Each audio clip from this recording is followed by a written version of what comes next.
Hello friends, कैसे हैं आप लोग। आशा करते हैं कि आप लोग अच्छे होंगे, स्वस्थ होंगे और आप लोगों की तैयारी बेहतर चल रही होगी। तो आज के इस वीडियो में जो आपका CRPF head constable ministerial SI का एग्ज़ाम होने वाला है 22 फरवरी से 28 फरवरी के बीच में। सो गाइस, इस वाले वीडियो में हम लोग मैथ के कुछ इंपॉर्टेंट क्वेश्चंस को डिस्कस करेंगे जो कि आपके CRPF head constable ministerial SI के एग्ज़ाम की दृष्टि से काफ़ी इंपॉर्टेंट है। तो वीडियो काफ़ी इंपॉर्टेंट है आप लोगों के लिए, तो इस वीडियो को पूरा ज़रूर देखिए। वीडियो अच्छा लगे तो प्लीज़ वीडियो को लाइक और शेयर जरूर करें। जिन बच्चों ने चैनल को सब्सक्राइब नहीं किया है तो प्लीज़ चैनल को सब्सक्राइब करके नोटिफिकेशन बेल ऑन करना ना भूलें। पहला क्वेश्चन हमारा है कि x square minus 4x minus 1 equal to 0। तो x square plus 1 upon x square का मान क्या होगा। तो इसको कैसे करेंगे। तो सबसे पहले हम लोग इस वाले इक्वेशन को ऐसे टर्म में कन्वर्ट करेंगे, x square plus 1 upon x के रूप में कन्वर्ट करेंगे। तो कैसे करेंगे। तो सबसे पहले हम लोग इक्वेशन लिख लेंगे x square minus 4x minus 1 और इसमें एक्स का डिवाइड कर देंगे। तो एक्स स्क्वायर बटे एक्स होगा तो कितना हो जाएगा एक्स, और माइनस 4x में हम लोग अगर एक्स का डिवाइड करें तो कितना हो जाएगा -4। फिर माइनस 1 में करेंगे तो -1 अपान एक्स और इजकल टू 0। देन ये क्या हो जाएगा x minus 1 upon x equal to -4, उधर जाएगा तो प्लस का 4 हो जाएगा। तो हमें निकालना था x square plus 1 upon x square का मान। तो इसको इस टाइम में कन्वर्ट करने के लिए क्या करना पड़ेगा, अगर इसका स्क्वायर कर दें तो हमें ये मिल जाएगा। तो हमने कर दिया x square minus 1 upon x का whole square is equal to 4 का होल स्क्वायर। तो ये क्या होता है फार्मूला, ए माइनस बी का होल स्क्वायर क्या होता है a square plus b square plus 2ab। तो क्या करेंगे x square plus 1 upon x square minus 2 equal to 16। देखिए ये मिल गया हमें फॉर्म। तो x square plus 1 upon x square equal to 18। कैसे हुआ 16 प्लस 2 हो जाएगा तो 18 आंसर हो जाएगा। तो ये था हमारा इंपॉर्टेंट क्वेश्चन। चलिए नेक्स्ट क्वेश्चन करते हैं। नेक्स्ट क्वेश्चन है जो कि बहुत ही इंपॉर्टेंट है, जो हमारा दिया हुआ है x plus 1 upon x equal to 99। तो हमें इसका मान निकालना पड़ेगा 100x अपान 2x square plus 102x plus 2। तो कैसे करेंगे। तो हमें पता है कि x plus 1 upon x equal to 99 है। तो अगर हम लोग इस फॉर्म में नीचे वाले समीकरण को बना लें तो हमारा आंसर मिल जाएगा, आसानी से सॉल्व हो जाएगा। तो हम लोग इसी इक्वेशन को उठा के चलते हैं। अगर हम लोग अंश और हर में मतलब नॉमिनेटर और डिनोमिनेटर में एक्स का डिवाइड कर दें तो क्या होगा 100x बटे एक्स हो जाएगा। तो x से x कट जाएगा तो 100। इसी प्रकार 2x स्क्वायर में x का डिवाइड करेंगे तो 2x। 102x में करेंगे x का डिवाइड तो 102। 2 में करेंगे तो 2 अपान एक्स। ये देखिए बन गया फॉर्म। अब क्या होगा, तो हम लोगों ने 100 ऊपर लिख दिया अपान में, इसमें देखिए इसमें और इसमें 2 कॉमन ले लिया तो 2 कॉमन लिया तो अंदर बचा x plus 1 upon x plus 102। अब हमें मान पता है कि x प्लस 1 अपान एक्स का मान कितना है 99। देन हम लोग मान को पुट कर देंगे तो ये 100 बटे 2 इंटू 99 प्लस 102। तो ये हो जाएगा 100 बटे 99 का गुणा 2 में करेंगे तो 198 प्लस 102। तो 100 बटे 300, ये 0 से 0 कटेगा, 2 0 से ये 2 0, तो आंसर आ जाएगा 1/3। आई होप आपको ये क्वेश्चन समझ में आया होगा। चलिए नेक्स्ट क्वेश्चन करते हैं। अगला क्वेश्चन है कि a इजकल टू बी का 2/3, b इजकल टू सी का 4/5। तो a ratio b ratio c का मान निकालो। तो कैसे निकालेंगे। तो का मतलब क्या होता है मल्टीप्लाई। ओके, देन ये हो जाएगा a इजकल टू 2b अपान 3 और b इजकल टू 4c अपान 5। तो क्या होगा, हम लोग क्रॉस मल्टीप्लाई कर देंगे तो 3a इजकल टू 2b। तो a अपान b क्या हो जाएगा 2/3, मतलब a रेशियो b का मान आ गया। इसी प्रकार इसमें क्रॉस मल्टीप्लाई कर लेंगे तो 5b इजकल टू 4c, तो b upon c equal to 4/5। तो b रेशियो c का मान मिल गया। तो हमें निकालना क्या है a ratio b ratio c। तो a रेशियो b का मान पता है 2/3 और b रेशियो c का मान पता है 4/5। अब इसके जगह जो आगे की खाली स्थान है इसी को उठा के हम लोग यहाँ पे कॉपी कर देंगे। अब 4 के आगे जो खाली स्थान है इसके आगे उठा के हम लोग 4 कॉपी कर देंगे। ओके, अब 2 का मल्टीप्लाई 4 में करेंगे तो 8, 3 का मल्टीप्लाई 4 में किया तो 12 और 3 का मल्टीप्लाई 5 में किया तो 15। तो हमारा आंसर हो गया 8:12:15। चलिए नेक्स्ट क्वेश्चन करते हैं। नेक्स्ट क्वेश्चन है कि एक पाइप है, किसी टंकी को 5 घंटे में भरता है तथा दूसरा पाइप है 4 घंटे में खाली करता है। तो दोनों एक साथ अगर खोले जाएं तो टंकी जो होगी कितनी देर में खाली हो जाएगी। तो इसको हम लोग टाइम एंड वर्क के मेथड से लगाएंगे। तो कोई एक टंकी है जो कि किसी टंकी को फुल करता है, पाइप है किसी टंकी को 5 घंटे में फुल करता है, और किसी दूसरा पाइप है वो किसी टंकी को 4 घंटे में खाली कर देता है। तो 5 और 4 का हम लोग सबसे पहले एलसीएम निकालेंगे तो कितना आ जाएगा 20, जो होगा हमारा टोटल वर्क। तो जो पहली टंकी है वो 1 घंटे में कितना खाली करेगी। तो हम लोग 20 में अगर हम लोग 5 का डिवाइड कर दें तो 4 आ जाएगा। इसका डिवाइड करें 20 में 4 का तो 5 आ जाएगा। मतलब एक जो पाइप है, पहला पाइप है वो किसी टंकी को 4 घंटे में भरता है, दूसरा पाइप है 5 घंटे में खाली कर देता है। ओके, तो ए प्लस बी कर लेंगे हम लोग। मतलब दोनों मिलकर किसी टंकी को कितने घंटे में खाली करते हैं, या कह सकते हैं कि बी जो पूछा गया है कि अगर दोनों नल एक साथ खोले जाएं तो कितनी देर में खाली हो जाएगी। तो ए प्लस बी का 1 घंटे का काम कितना आ जाएगा 4 - 5 तो -1।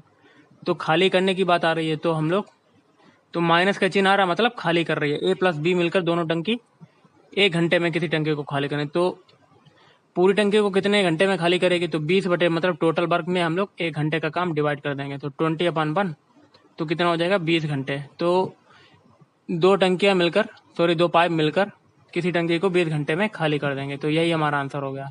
नेक्स्ट क्वेश्चन करते हैं। अगला क्वेश्चन है कि दो संख्याओं का लासा तथा मासा दिया हुआ है 1820 और 26। यदि एक संख्या दी हुई है 130 तो दूसरी संख्या बताइए। इसके लिए फार्मूला होता है LCM into HCF equal to पहली संख्या और दूसरी संख्या। एलसीएम हमें दिया हुआ है 1820 इंटू एचसीएफ दिया हुआ है 26। पहली संख्या दी हुई है 130 तो दूसरी संख्या हमें ज्ञात करनी है। तो क्या करेंगे, इसमें मान धर दिया तो बी इक्वल टू क्या हो जाएगा 1820 इंटू 26 अपान में 130। ये 0 से 0 कटा, फिर 13 दूनी 26, 182 का मल्टीप्लाई 2 में करेंगे तो 364 आ जाएगा हमारा आंसर। चलिए नेक्स्ट क्वेश्चन करते हैं। अगला क्वेश्चन है कि किसी आयत की जो लंबाई है तथा उसका परिमाप का रेशियो है 5:16, तो उसकी लंबाई व चौड़ाई का अनुपात क्या होगा। तो हमें पता है इसकी लंबाई, तो परिमाप पता होता है हमें, आयत का परिमाप क्या होता है 2 इंटू लंबाई प्लस चौड़ाई। तो हमें पता है कि आयत की लंबाई का रेशियो और परिमाप का रेशियो कितना है 5:16। तो हम लोग परिमाप को मान लेंगे 16 और लंबाई को मान लेंगे 5।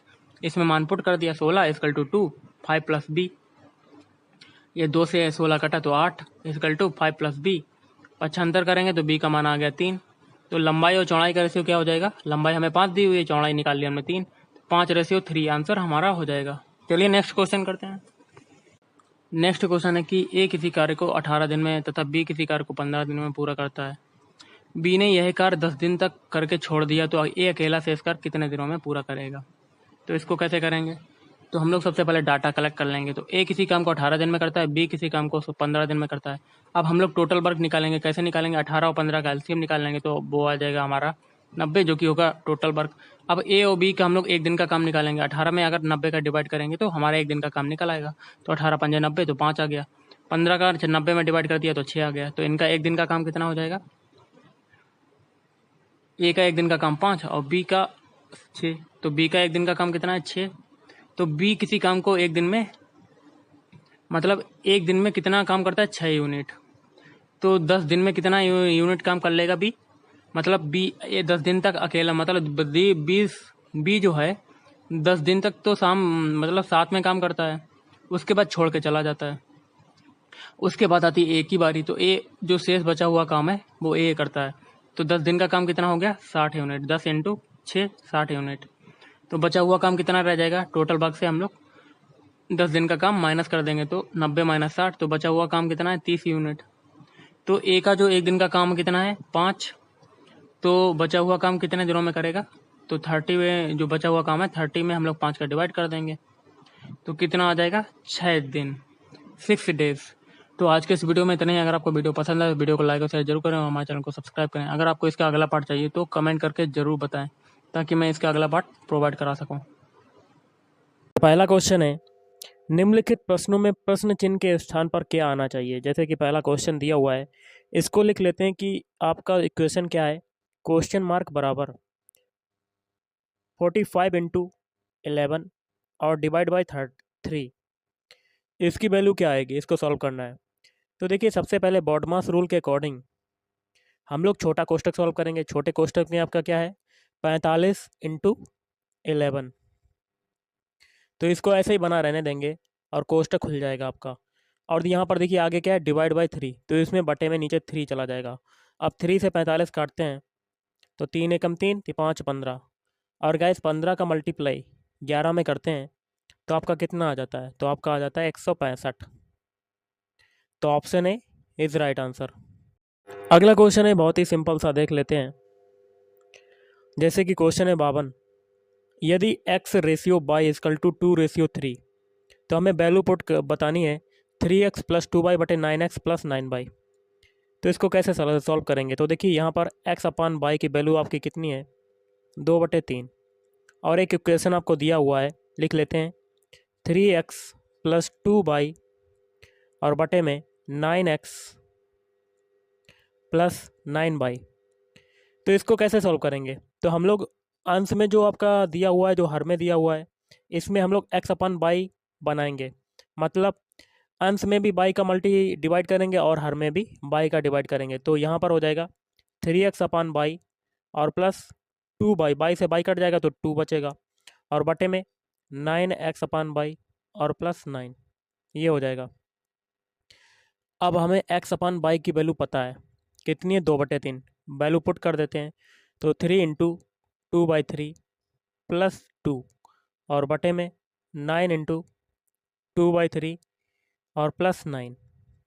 अब 3 से 3 काटा, फिर 3 से 9 काटा तो 3, तो यहाँ पर कितना आ जाएगा, 2 प्लस 2 बटे में 3 में 2 का मल्टीप्लाई करेंगे तो 6, 6 प्लस 9, तो ये आ जाएगा 4/15। कितना आ जाएगा, 4/15।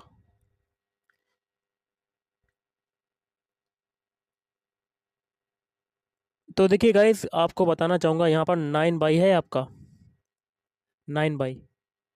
तो हम लोग क्या करते हैं, हम लोगों ने बाई से डिवाइड किया था, तो यहाँ पर 9 बाई की जगह अगर 5 बाई कर दें तो आपका आंसर मैच कर जाएगा ऑप्शन से। तो यहाँ पर थोड़ा सा मिस्टेक है, यहाँ पर 9 बाई की जगह 5 बाई कर लीजिएगा। तो यहाँ पर 5 आ जाएगा यहाँ पर, तो 6×5 आपका क्या आ जाएगा, 11 है। तो आपका आंसर अब मैच कर जाएगा 4/11। Option D is right answer. अगर आप 9 बाई करते हैं तो आपका आंसर सही था। चलिए अगला क्वेश्चन करते हैं। देखिए क्वेश्चन बहुत ही सिंपल सा है। स्मिथ 10, 12, 15, 20 किलोमीटर प्रति घंटा की चाल से एक वर्ग की भुजाओं को तय करता है। स्मिथ की औसत चाल बतानी है। औसत चाल क्या होती है, कुल दूरी बटे कुल समय, ये होता है। तो सबसे पहले हम लोग वर्ग बना लेते हैं, और वर्ग की जो चारों भुजाएं होती हैं वो बराबर होती हैं। जब एक भुजा को अगर हम लोग x मानते हैं तो चारों भुजाएं भी तो क्या हो जाएंगी, x, क्योंकि चारों भुजाएं बराबर होती हैं।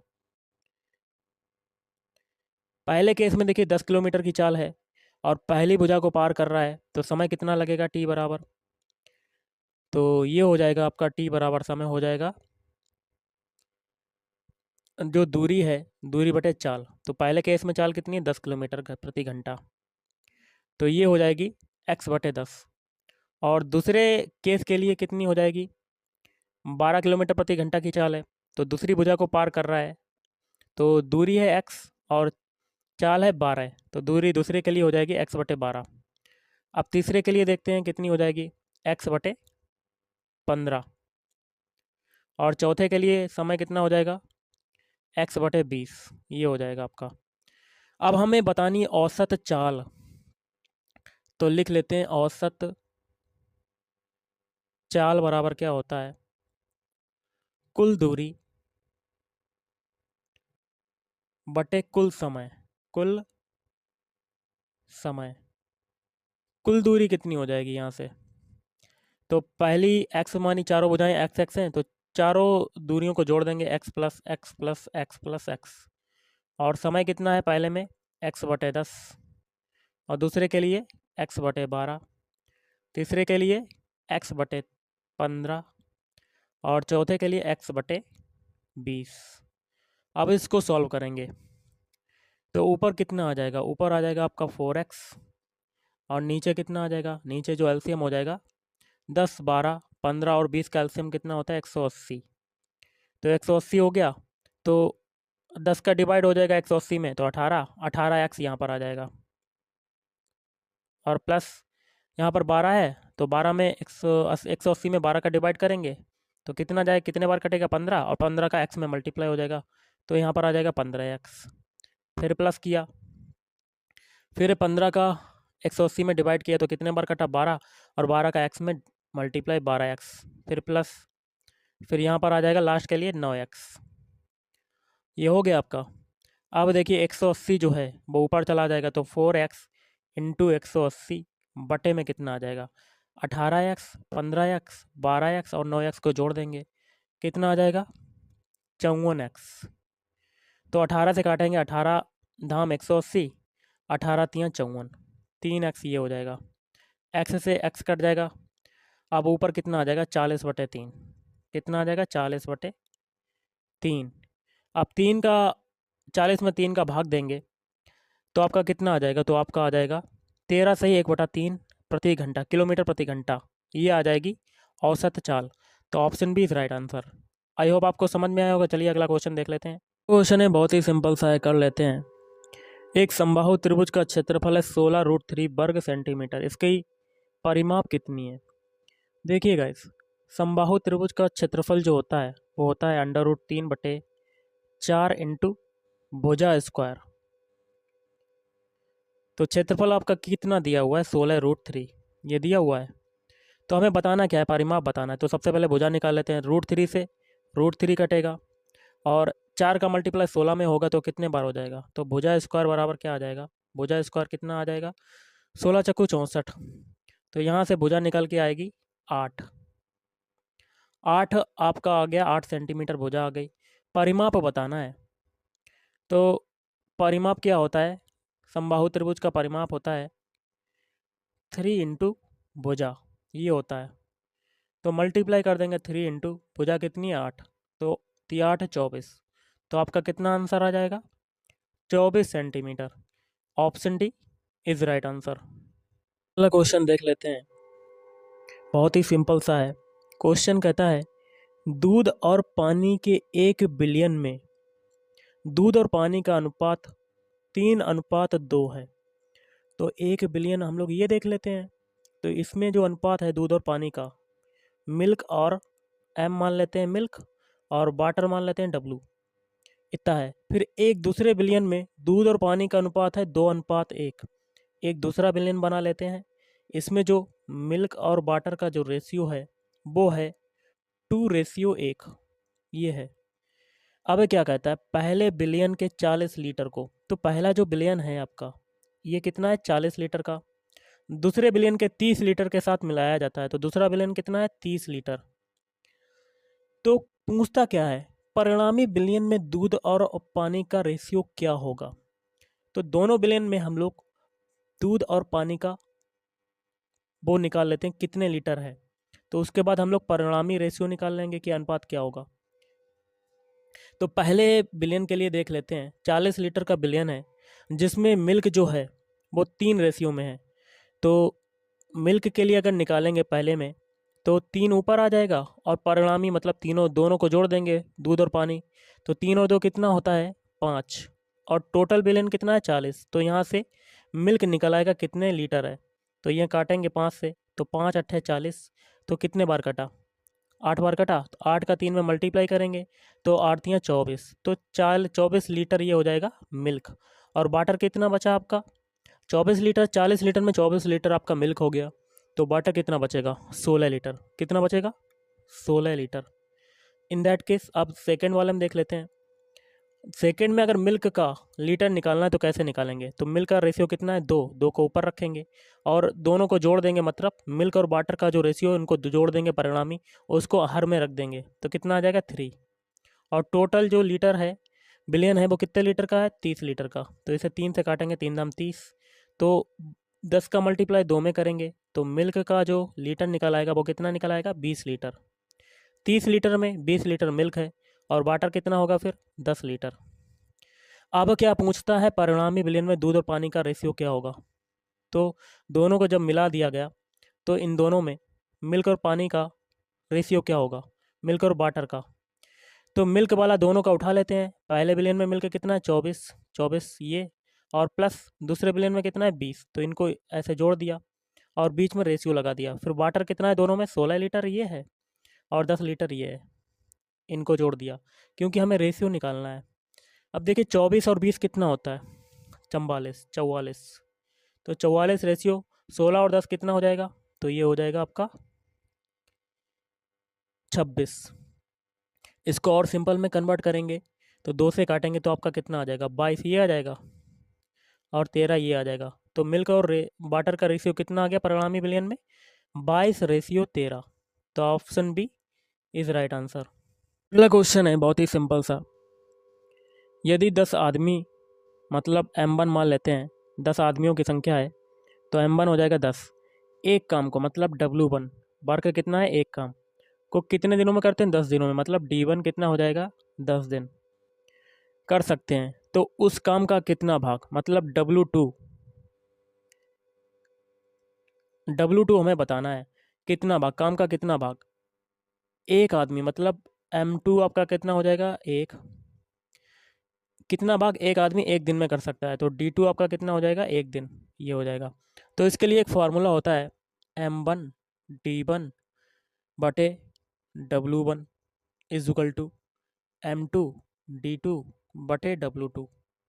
वैल्यू पुट कर देंगे। M1 की कितनी है 10, D1 की वैल्यू कितनी है 10 और W1 की वैल्यू कितनी है 1 इज इक्वल टू M2 कितना है 1, D2 कितना है 1 और W2 हमें बताना है। तो कितना हो जाएगा, देखिए 10 में 10 का मल्टीप्लाई हो जाएगा तो 100 W2 इजकल टू किसके बराबर आ जाएगा, 1। तो W2 आपका आ जाएगा 1/100। तो option B is right answer. Question है, 3 व्यक्तियों की औसत आय 30 वर्ष है। यदि उनकी उम्र का अनुपात क्रमशः 3:5:7 है तो सबसे बड़े व्यक्ति की आयु कितनी होगी। तो देखिए 3 व्यक्ति हैं तो इनकी उम्र का रेशियो हमें पता है 3:5:7 दिया हुआ है। तो पहले की मान लेते हैं 3x, दूसरे की मान लेते हैं 5x और तीसरे की मान लेते हैं 7x। और इनकी उम्र का जो योग जो है औसत आयु, इनकी औसत आयु कितना है 30 वर्ष, ये दिया हुआ है। तो औसत आयु क्या होता है, पदों का योगफल, पदों का योग हम लोगों ने कर दिया बटे पदों की संख्या। पदों की संख्या कितनी है 1 2 3, तो 3 नीचे आ जाएगा। अब इसको सॉल्व करेंगे तो 3 5 8x, 8 और 7 कितना हो जाएगा 15x। तो 15x इक्वल टू कितना आ जाएगा 30 × 3, 3 से ये 15 काटेंगे 5 बार, 5 से ये 30 काटेंगे 5 छक्का 30।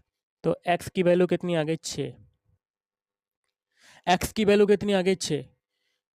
तो हमें सबसे बड़े व्यक्ति की आयु बतानी, तो सबसे बड़ा व्यक्ति कितना है 7x। तो यहाँ पर 7x है, x की वैल्यू कितनी है 6, तो x की वैल्यू पुट कर देंगे तो सबसे बड़े व्यक्ति की आयु आ जाएगी 42 वर्ष। ऑप्शन है इज राइट आंसर। अगला क्वेश्चन है, 4 सेंटीमीटर ऊंचाई है और 3 सेंटीमीटर आधार त्रिज्या का बेलन जो है वो पिघलाया जाता है और एक गोला बनाया जाता है। तो गोले की त्रिज्या क्या होगी। तो सबसे पहले बेलन की ऊंचाई हमें मालूम है 4 सेंटीमीटर और आधार की त्रिज्या है 3 सेंटीमीटर। तो उससे पिघलाकर एक गोला बनाया जाता है। तो जो बेलन का आयतन होगा वो किसके बराबर हो जाएगा, गोले के आयतन के बराबर। तो बेलन का आयतन होता है πr² और गोले का आयतन हो जाएगा 4/3 πr³। चूँकि पाई से पाई काट देते हैं, स्मॉल आर की वैल्यू हमें पता है कितनी है 3 सेंटीमीटर, तो 3 का स्क्वायर इंटू एच कितना है 4 सेंटीमीटर इक्वल टू 4/3 और कैपिटल आर की वैल्यू बतानी है गोले की त्रिज्या r³ ये हो जाएगा। तो देखिए यहाँ से हम लोग सॉल्व करते हैं, 4 से 4 काट दिया, अब 3 ये हो जाएगा, मतलब 3 का क्यूब इक्वल टू r का क्यूब। तो r बराबर कैपिटल R बराबर कितना आ जाएगा 3 centimetre. Option D is right answer. अगला क्वेश्चन आपका है, 300 मीटर लंबाई की एक ट्रेन 15 सेकंड में एक खंबे को पार करती है, तो ट्रेन की चाल बतानी है। देखिए ऊपर जो यूनिट है मीटर और सेकंड में, लेकिन आंसर आपका आ रहा है किलोमीटर प्रति घंटा में। तो देखिए सबसे पहले लंबाई आपकी डी मान लेते हैं कितनी है 300 मीटर और समय t बराबर कितना है 15 सेकेंड। तो हमें चाल बतानी है, तो चाल बराबर क्या होता है दूरी बटे समय। तो दूरी बटे समय कितना है 15। ये तो आई आपकी मीटर पर सेकेंड। अब मीटर पर सेकेंड को किलोमीटर प्रति घंटा में कन्वर्ट करने के लिए क्या करेंगे, तो 300 बटे 15 ये हो गया। और हम लोग क्या करेंगे 18 बटे 5 का मल्टीप्लाई, 18 बटे 5 का मल्टीप्लाई कर देंगे। अब किसको काटते हैं, सबसे पहले 5 से ये काटा 300, 5 छक्का 30, 60 बार कटा। अब हम लोग फिर 5 से इसको 3 से काटते हैं, 5 15, 5 ये हो गया, तिछा का 18 ये हो गया। अब 5 से ये 60 काट देते हैं, 5 एकम 5, 5 दूनी 10, 12 में गुणे 12 गुणे 6, 5 छंग 72। तो 72 किलोमीटर प्रति घंटा आपका आंसर आ जाएगा। Option D is right answer. आज के इस वीडियो में इतना ही। थैंक यू, धन्यवाद, आपका दिन शुभ रहे।